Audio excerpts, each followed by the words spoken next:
అంటే ఇదిగో పులి అని చెప్పని ఇంకోటి మాట్లాడంటే ఇంకొక దొంగ. అదే స్థాయి అదే రీతిలో ఆయన ఎనిమల్ ఫ్యాట్ కలిపాడు జగన్మోహన్ రెడ్డి అని మాట్లాడంగానే వెంటనే పవన్ కళ్యాణ్ బయలుదేరిపోయి ఎనిమల్ ఫ్యాట్ అంటే జంతు కొవ్వులు కలిపాడు జగన్మోహన్ రెడ్డి, పంది కొవ్వు కలిపాడు, అలాగే చేప కొవ్వు కూడా కలిపాడు జగన్మోహన్ రెడ్డి గారు. మా మతాన్ని ఇలా చేస్తావా అలా చేస్తావా అని కాషాయ బట్టలు కట్టుకుని పెద్ద పెద్ద బొట్లు పెట్టి గుడిమెట్లు కడిగాడు పవన్ కళ్యాణ్ గారు. ఆ గుడిమెట్లు కడిగిన పవన్ కళ్యాణ్ గారు ఇవాళ అసెంబ్లీలో మాట్లాడతాడు, నేను ఈ రాష్ట్రం మాజీ ముఖ్యమంత్రి కొవ్వు కలిపాడని నేను అన్నగాని అలా ఎప్పుడు అనలేదు. నేను టీటీడీ బోర్డు సభ్యులు కలిపారు, ఇది టీటీడీ ఉద్యోగస్తులు కలిపారు, వాళ్ళని వెనక్కి సమర్థిస్తున్నటువంటి జగన్మోహన్ రెడ్డి గారు తప్పే కదా అని నేను అని చెబుతూ మతం గురించి మతం కోణం గురించి మాట్లాడతాడు. ఇవాళ మాట్లాడినటువంటి అసత్యాలు అంటే దేవుడు పేరు చెప్పి దేవుడంటే భయం లేకుండా బరితెగించి మాట్లాడేటువంటి, అంటే చాలా మంది మనం దొంగలను చూస్తుంటాం బయట సమాజంలో. ఏ మరిపోటుగా ఉంటే జేబు కొట్టేసేవాడు ఒకడు, మనం ఏ మరిపాటుగా ఉంటే మన బ్యాగులు కొట్టేసేవాడు ఒకడు, లేదు ఏదో ఒక మనకి ఎరేసి మనం ఆ ఎర కోసం కింద ఏదో పడేస్తే దానికోసం ఒంగొంగానే మన సామాను కొట్టేసేవాడు ఒకడు, మనం ఊరెళ్తే ఇంట్లో దొంగతనం చేసేవాడు, ఇంట్లో లేని సమయంలో దొంగతనం చేసేవాడు ఒకడు. కానీ ఇంట్లో అందరం ఉండంగానే తలుపులు బద్దలు కొట్టి తుపాకులతో కత్తులతో నరమేధం చేసి ఇంట్లో ధనాన్ని దొంగతనం చేసేవాళ్ళు ఒకళ్ళు. అంటే దొంగల్లో ఎంత బరితెగింపుగా ఉంటారో ఆ చూసుకుంటే మనం ఈ చివరి జాతికి చెందినటువంటి లక్షణాలు ఉన్నటువంటి వాళ్ళు వీళ్ళు కాదా అని నేను అడుగుతున్నా. రాజకీయ నాయకులు వీళ్ళు ఇవాళ మాట్లాడిన భాష, అసత్యాలు, నిందలు. పవన్ కళ్యాణ్ గారు మీరేం మాట్లాడారు? జగన్మోహన్ రెడ్డి మా మతం నీకేం సంబంధం, నీ మతం వేరు మా మతం వేరు, మా దేవుడి ప్రసాదంలో నువ్వు పంది కొవ్వు కలుపుతావా, ఆ కొవ్వు కలుపుతావా, ఈ కొవ్వులు కలుపుతావా అని చెప్పి నారా లోకేష్ గారేమో పంది మాంసం కలిసిందని చెప్పి మాట్లాడతారు. ఇవాళ ఏం చెప్తున్నారు? ఇవాళ కూడా నిజంగా చూడండి ఎంత దురదృష్టం. ఏమనాలి? ఇది కలికాలం కాకపోతే, పోయే కాలం బుద్ధులు కాకపోతే, పెదప బుద్ధులు కాకపోతే ఈ రోజు కూడా మాట్లాడుతున్నారు. ఏమని? కల్తీ జరిగిందని మాట్లాడట్లా, ఈ రోజుకి కొవ్వు ఉంది. 35వ పేజీలో చెప్పాడు. ఎవడ మావయ్య చెప్పింది 35వ పేజీలో. ఏ మావయ్య చెప్పాడు 35వ పేజీలో? ఇలా 35వ పేజీలో ఇలా అభియోగాలు వచ్చినాయి అని చెప్పని నెరేట్ చేశాడు సిబిఐ. ఇవాళ 35వ పేజీలో చెప్తున్నారు.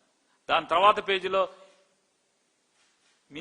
మీ సిగ్గులేనితనాన్ని కడిగట్టుగా సిబిఐ క్లియర్ కట్ గా రాస్తే కూడా, అంటే పామోలిన్ అవశేషాలు ఉన్నటువంటి ఆయిల్ కలిపారు దీంట్లో, కల్తీ జరిగిందని చెప్పని రాస్తే, మరి మొన్నేమో అపవిత్రం అపచారం అన్నారు, ఇప్పుడేమో కల్తీ అంటున్నారు.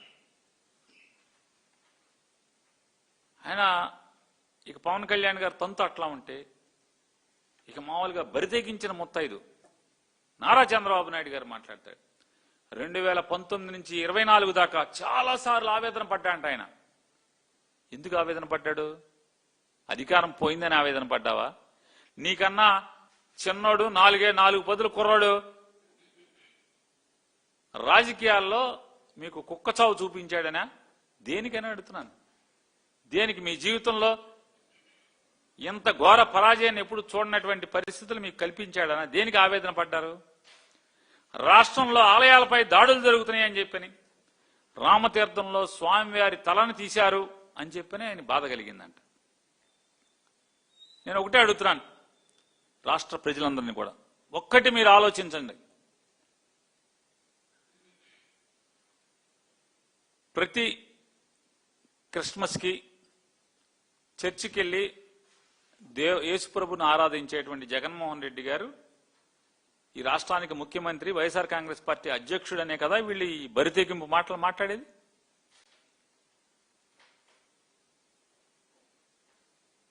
నిజంగా క్రిస్మస్కి చర్చికి వెళ్ళి దండం పెట్టుకునేటువంటి జగన్మోహన్ రెడ్డి గారు సీఎంగా ఉండగా ఆయన పరిపాలనలో దేవుడి యొక్క ఆలయాల మీద దాడులు జరిగితే, దేవుడి విగ్రహాలు కళంకితం అవుతుంటే ఎవరికి రాజకీయ లబ్ధి? జగన్మోహన్ రెడ్డి గారికి రాజకీయ లబ్ధి వస్తుందా అని అడుగుతున్నాను. అంటే ఆయన ముఖ్యమంత్రిగా ఉండగా ఆలయాల మీద దాడులు జరుగుతుంటే, పవిత్రమైన విగ్రహాలు ధ్వంసం అవుతుంటే ఎవరికి రాజకీయ లబ్ధి? జగన్ గారికి వస్తుందా? చెప్పండి, మీరు లాజిక్ చెప్పండి. ఎవరైనా రాజకీయ లబ్ధి వస్తుందా జగన్ గారికి? ఎందుకు జగన్మోహన్ రెడ్డి గారి విగ్రహాలు దేవుళ్ల మీద గుళ్ళ మీద ఎందుకు దాడులు చేయిస్తాడు? ఏ రాజకీయ నాయకుడికైనా ఏ పని చేసినా, ఒక పథకం ఇచ్చినా, ఒక నిర్ణయం తీసుకున్నా, ఒక జీవో ఇచ్చినా ఏ రాజకీయ నాయకుడైనా దేనికి చేస్తాడు? తనున్న పార్టీకి రాజకీయ లబ్ధి కోసం, తన యశస్సు పెరగటం కోసం, ప్రజల్లో తన కీర్తి పెరగటం కోసం, తద్వారా మరొకసారి ఎన్నిక కావాలి తిరిగి అని చెప్పని కీర్తికాంక్షతో కదా ఏ రాజకీయ నాయకుడైనా ఏ పాలకుడైనా నిర్ణయాలు తీసుకునేది. మరి తను ఏలుబడిలో, జగన్మోహన్ రెడ్డి గారు ఏలుబడిలో దేవాలయాల మీద దాడులు జరిగితే జగన్కి లాభమా నష్టమా? మీరు ఒకసారి ఆలోచించేయమని అడుగుతున్నా. ఎవరికి లాభం? జగన్మోహన్ రెడ్డి గారు ముఖ్యమంత్రిగా ఉన్నటువంటి కాలంలో ఆలయాల మీద దాడులు జరిగితే ఎవరికి లాభం? ప్రత్యర్థిగా ఉన్న చంద్రబాబు నాయుడు గారికి కదా లాభం. నేను అడుగుతున్నా, నారా చంద్రబాబు నాయుడు గారు, మీరు కిరాతకుల్ని లేదా కిరాయి మోకల్ని ప్రోత్సహించి గుడుల మీద దాడులు చేయించిన దానికి మీరు వెనక మీరు ఉన్నారా లేరా అని నేను అడుగుతున్నాను. మీ పాత్ర ఉందా లేదా? ఎందుకంటే లబ్ధి మీకే కదా, పొలిటికల్ గెయిన్ మీకే కదా. మరి మీ పాత్ర లేకుండా ఎవరికి అవసరం అని అడుగుతున్నా. అయితే మీరా, మీ కింద తాబేదారులా, మీ ఏజెంట్లా, నువ్వు చల్లగా ఉంటే బాగుపడదాం అనేటువంటి తప్పుడు ఆలోచనలు ఉన్నాడా? ఎవడో కూడా లేకుండా జగన్మోహన్ రెడ్డి గారికి ఏం సంబంధం ఉంటుందని అడుగుతున్నాను. నిజంగా మీకు అంత దేవుడి మీద భక్తి ఉంటే, అపారమైనటువంటి దైవకాంక్ష అంటే దైవం మీద దైవ ఆరాధన, దేవుడి మీద భక్తి మీకుంటే 2014 నుంచి 19 దాకా ఎన్ని గుడులు మీరు జేసీబీలతో ప్రొక్లైన్లతో మీరు కూలదోయించారు? దేవుడి ఆలయాల్ని. రాజధానిగా ఉన్నటువంటి విజయవాడ నడిబొడ్డులో ఎన్ని ఆలయాలను కూలదోయించారు చూడండి ఒకసారి. ఏం స్వామి ఎక్కడికో వెళ్ళావు? ఎన్ని ఆలయాల్ని కూలదోయించారు చూడండి. లాస్ట్లో ఉంటుంది చూసుకోండి. టీడీపీ హయాంలో విజయవాడలో ఆలయాల కూల్చివేత చూడండి. ప్రొక్లైన్లు పెట్టి, జేసీబీలు పెట్టి. మీకు దేవుడి పట్ల, హైందవ మతం పట్ల గౌరవం ఉంది, భక్తి ఉందని ఇది చూసినోడు ఎవడన్నా నమ్మమంటారా అని అడుగుతున్నాను. మిమ్మల్ని ప్రశ్నిస్తున్నాను. ఇది భక్తికి సంకేతమా? దేవుడంటే భయానికి సంకేతమా? దేవుడంటే బరితెగింపుకు సంకేతమా? మీరు చెప్పండి. ఏ తెలుగుదేశం పార్టీ వాళ్ళని చెప్పండి. పాపభీతి లేకుండా, దేవుడంటే భయం లేకుండా, భక్తి లేకుండా ఇన్ని ఆలయాలను ఈ రకంగా యథేచ్ఛగా బరితెగించి కూల్చేయటం అంటే ఏమంటారు? దాన్ని మీరు భక్తి అంటారా? భక్తి నిరూపణ అంటారా? మీ భక్తికి తార్కాణం అంటారా? ఏమంటారు చెప్పండి, ఏమంటారు?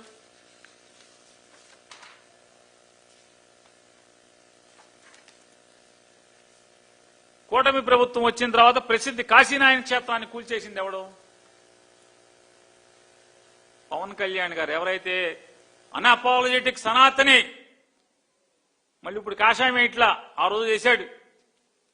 కాషాయం కొనసాగించాలి కదా పవన్ కళ్యాణ్ గారు. ఒకసారి వేసిన తర్వాత అంటే సాధువుగా మారతావు, మళ్ళీ వెంటనే పరిత్యజిస్తావు. అంటే బ్రహ్మచర్యాన్ని లేదా సాధుతత్వాన్ని, సంకల్పాన్ని వెంటనే ఎత్తుకుంటావు, దైవ సంకల్పాన్ని ఎత్తుకుంటావు, మత ప్రచారాన్ని, హైందవ తత్వాన్ని ప్రచారం చేయడానికి ఎత్తుకుంటావు, వేషం మారుస్తావు, గెటప్ మారుస్తావు, బట్టలు మారుస్తావు. మరి నీ శాఖ ఆధ్వర్యంలో కాశీనాయన క్షేత్రం, ప్రముఖ హైందవ క్షేత్రమైన కాశీనాయన క్షేత్రాన్ని మీ శాఖ అధికారులు నీ ఆదేశాలు లేకుండా కూలగొట్టారా? ముఖ్యమంత్రి గారి ఆదేశాలు లేకుండా కూలగొట్టారా? ఎవరిని నమ్మమంటారు? ఎవరిని నమ్మంటారు పవన్ కళ్యాణ్ గారు?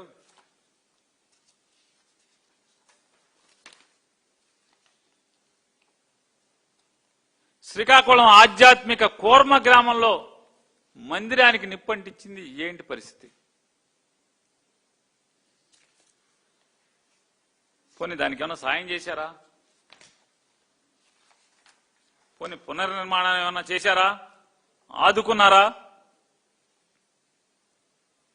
మీ పాపాలు ఒకటొకటి కాదు. సింహాచలంలో ఒక ఆవిడ పెద్ద మొత్తం తగునమ్మా అని పెద్దానికి వస్తుంది. అసలు పనికి ఆవిడ రాదు. ఆవిడకి ఉద్యోగం ఇచ్చినటువంటి ఉద్యోగం ఆ మంత్రి చేయరు. సింహాచలంలో గోడ కడితే ఎంతమంది అంటే దేవుణ్ణి దండం పెట్టుకుంటాకి చంద్రోత్సవానికి వచ్చినటువంటి భక్తులు